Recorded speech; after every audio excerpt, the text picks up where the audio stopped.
Hello and welcome to Press TV's exclusive interview with the Iranian Foreign Ministry Spokesperson Saeed Khatibzadeh. He joins us in the studios here today. Now, different countries have seen developments in the past few weeks, some of them having an international impact, from the disputed presidential election in the U.S. to the conflict in Nagorno-Karabakh.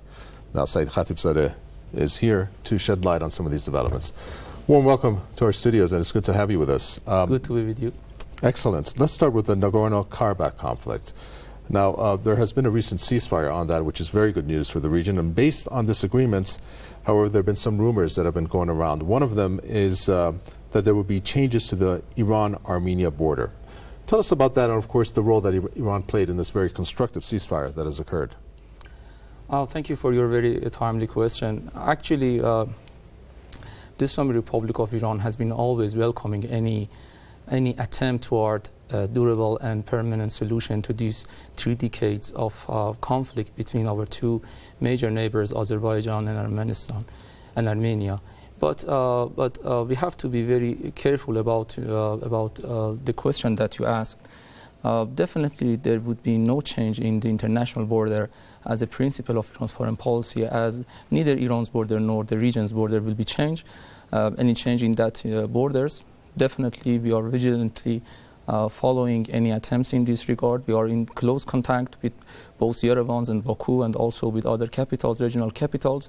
We have majorly contributed to the during the past 3 decades for this conflict to be settled down. Of course, there is a set of very controversial issues that cannot be easily settled down, but any attempt toward that is welcomed by Iran. And the fact that this conflict, which was reported to be somewhat spiraling out of control even in the past weeks, once Iran entered the picture and gave its cautious warnings for both sides, we can see that it reached a ceasefire in a rather quick time. How did that come about in the way that it happened so quickly? Actually, there has been different forces working together to reach to this ceasefire. Iran has been very crystal clear towards our neighbors that they have to respect the international borders, sovereignty of each other's, territorial integrity of the countries, and also other important international norms and international laws. Of course, Iran's initiative, which was proposed to all the capitals in the region, important components of that initiatives have large overlaps with this ceasefire, which is happening right now in this disputed area. We are very optimistic to help this dispute to be settled down in a diplomatic way, in a political way, and we carefully following toward that goal and that aim. Very well. Let's move on to another topic here, and that has to deal with the current U.S. President Donald Trump, which could be an outgoing U.S. president based on the way that the media has reported it. Now, we, as I'm sure you're well aware, have news that he had intended to impose sanctions on Iran in the form of what he'd called the wall of sanctions, which was meant to slap sanctions to an extent that, as some officials have said, that no administration in the U.S. would be able to actually move to return, for example, to the Iran nuclear deal and lift these sanctions termed under the wall of sanctions. What's your reaction to that, first of all? In their own words, as you know, O'Brien, American NSA, was said there is nothing left to be sanctioned. Actually, these are part of all of psychological war against Iranians.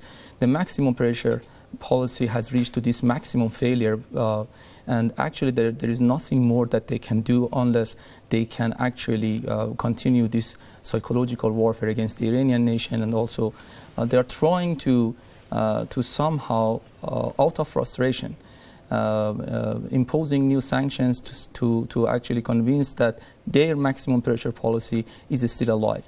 Everybody knows to what extent they have not been able to reach any goals of their policy. So you have to be very careful in terms of their announcements. These are out of frustration. They are addicted to sanctions. They are now obsessed with Iran and the way that Iran has been able actually to address all these unprecedented sanctions that they have ever imposed on any nation, and they have not to achieve any of their goals vis-a-vis Iran. So all you are hearing right now is this out of frustration actions by those Iran hawks in Washington and in White House. Sure. Well, let's talk about Joe Biden. Now, if he is going to be the final winner of the election, do you think that Iran is going to be ready to trust the U.S. again and revive, for example, in the arena of the Iran nuclear deal, and have the U.S. come to the table for it to return to its commitments? The issue is not trust. Actually, the JCPOA, Iran's nuclear file, Iran's nuclear agreement, the Joint Comprehensive Plan of Action, was negotiated based on mutual mistrust and not trust. So here deeds matter most. And we are just looking into the behaviors of who is going to run the White House. It is too soon to talk about that. It is very premature. We are waiting. We wait to see. We think that the JCPOA is still alive. As you probably know, it is legally a binding resolution in the United Nations Security Council resolution. Of course, it is on life support, very much dehydrated, I can say. Because of the Europeans have not been able to fulfill their commitments on the sanction relief aspect of the JCPOA, but still it is a legal binding resolution. So it is alive, but the only way that we can secure that it's going to survive is to everybody get back to full compliance, and Iran definitely is ready if the other side is ready to get back to the full compliance and full implementation of the JCPOA to actually in good faith, as always, to implement fully and faithfully the JCPOA. Well, the million-dollar question here is, you say good faith, but we have seen what had happened with the good faith that Iran did place in this.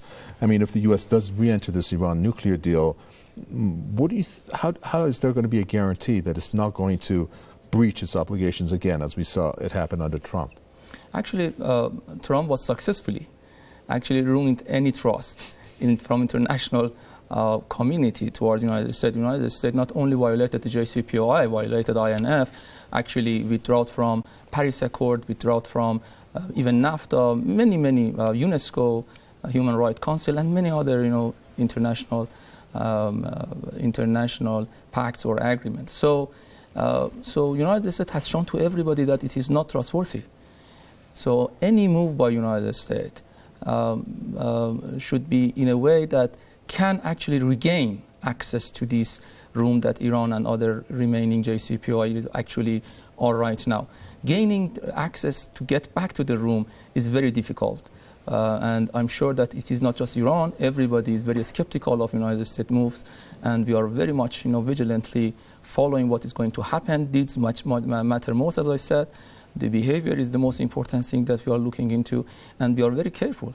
As always, it doesn't matter if United States to get back to the JCPOA or not. The most important thing is that the remaining parties in the JCPOA, P4+5, should be able to fulfill their commitments under the JCPOA, which has not been able up until now to do that. And final question on this. I don't want to be too much on this topic, but the potential incoming administration of Joe Biden, if it does intend, which it has signaled, to re-enter this deal, what if it was to place demands and restrictions, perhaps, on one of the contentious issues, and that's Iran's missile activities, which the U.S. has said under Trump, as well as its regional, for example, ambitions or activities? What kind of approach will Iran have if the incoming U.S. administration takes that approach? Actually, to be honest and to be frank, United States is not in no position to put condition for any country, especially Iran. If any country has to meet condition, is the United States. United States has violated every aspect of the international regulations and norms. Moreover, Iran is not going to renegotiate what has been already negotiated. The JCPOA has actually negotiated, signed, and sealed. The parts which is related to the missiles activities of Iran is also embedded in the United Nations Security Council Resolution 2231. So Iran is not going to reopen what has been already negotiated and finalized. That's final. But more important, Iran is not a country to compromise on its national security. No country is going to compromise on its national security, and Iran is, of course, as a rational player, is not going to do that. Iran's defensive needs is absolute. We are not going to compromise, or we are not going to negotiate that. Everybody knows who are in contact with us, who have been in contact with us. They know that these are more of campaign slogans, campaign, promises, which is not going to happen at all. These are the red lines. Everybody knows that, and it is something belongs to past, because we have already negotiated, and everybody is written to that. But regarding the security in our region, Iran's affirmative initiatives has been put on the table. Look into the HOPE initiative, which Iran's President Rouhani just proposed, of course, to the United Nations Assembly when he was in New York. So we are ready, and we have the initiatives, and we have plans for this indigenous regional security in the Persian Gulf and surrounding area, which is more of inviting everybody to put their efforts and their goodwill and their capacities and capabilities into a regional security arrangement in the Persian Gulf and beyond. Interesting. So this is you're referring to the time when Rouhani was in New York, the UN General Assembly, That's where correct. he proposed that plan that involved regional countries to establish their own security and not particularly have the U.S. presence in this type of security arrangement. Is that correct? Actually, the advantage of what we have already proposed is that it is under United Nations umbrella. You know that the Resolution 598 is actually asking the Secretary General to hold such a conference. Based on that, building on that, Iran is actually trying to propose this indigenous homegrown initiative for the Persian Gulf security arrangements. We think that it is very, very realistic. It is based on the realities on the ground, and everything is being included. The principles are very much acceptable by everybody. It is embedded in the United Nations Charter, and everybody knows that these principles can be accepted. We are waiting for others, to accept, to come and join us to establish this regional security. Okay, let's move to another piece of news that has filled the airwaves in certain respects, and it's somewhat strange, but again, your input here, and that is how the U.S. and Israel is said recently to claim that Abu Muhammad al-Masri, a top al-Qaeda leader, was assassinated in Iran. Why do you think there would be such a claim? What is the motive behind making such a claim? Actually, the United States is very much used to weaponizing media to advance its political ill will and also political agenda. And we are very much aware of this all-out wars against the Iranian nation and Iran. These are part of those attempts. It has happened a lot before. Now it is happening.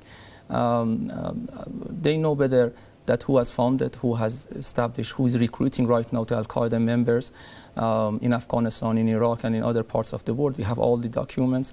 So these are baseless, unsubstantiated, claims that very much in line with their weaponizing everybody and using all the instruments that they have out of frustration against the Iranian nation. Sure. Last question. And you mentioned Afghanistan. Mr. Rasul Mousavi, the Director General of the West Asia Office of the Iranian Foreign Ministry, he was quoted as saying that the U.S. must not leave Afghanistan irresponsibly.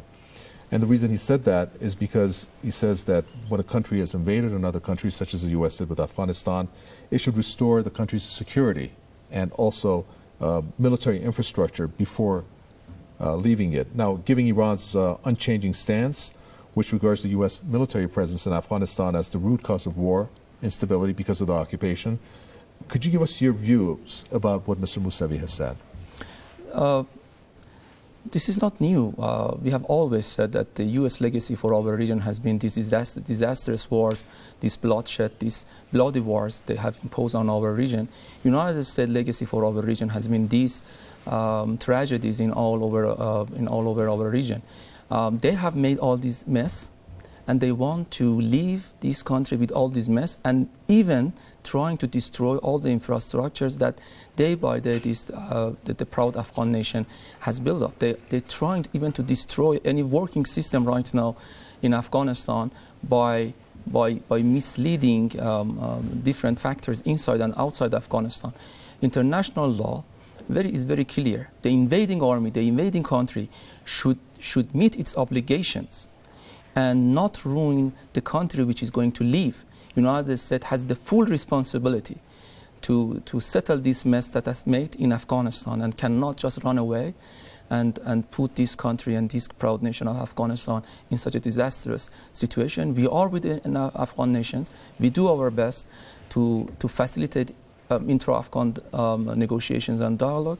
Pure intra-Afghan, and United States has no position to actually manipulating and sabotaging this negotiations which is happening right now between different Afghani factions. Very well. That does it. Thank you so much.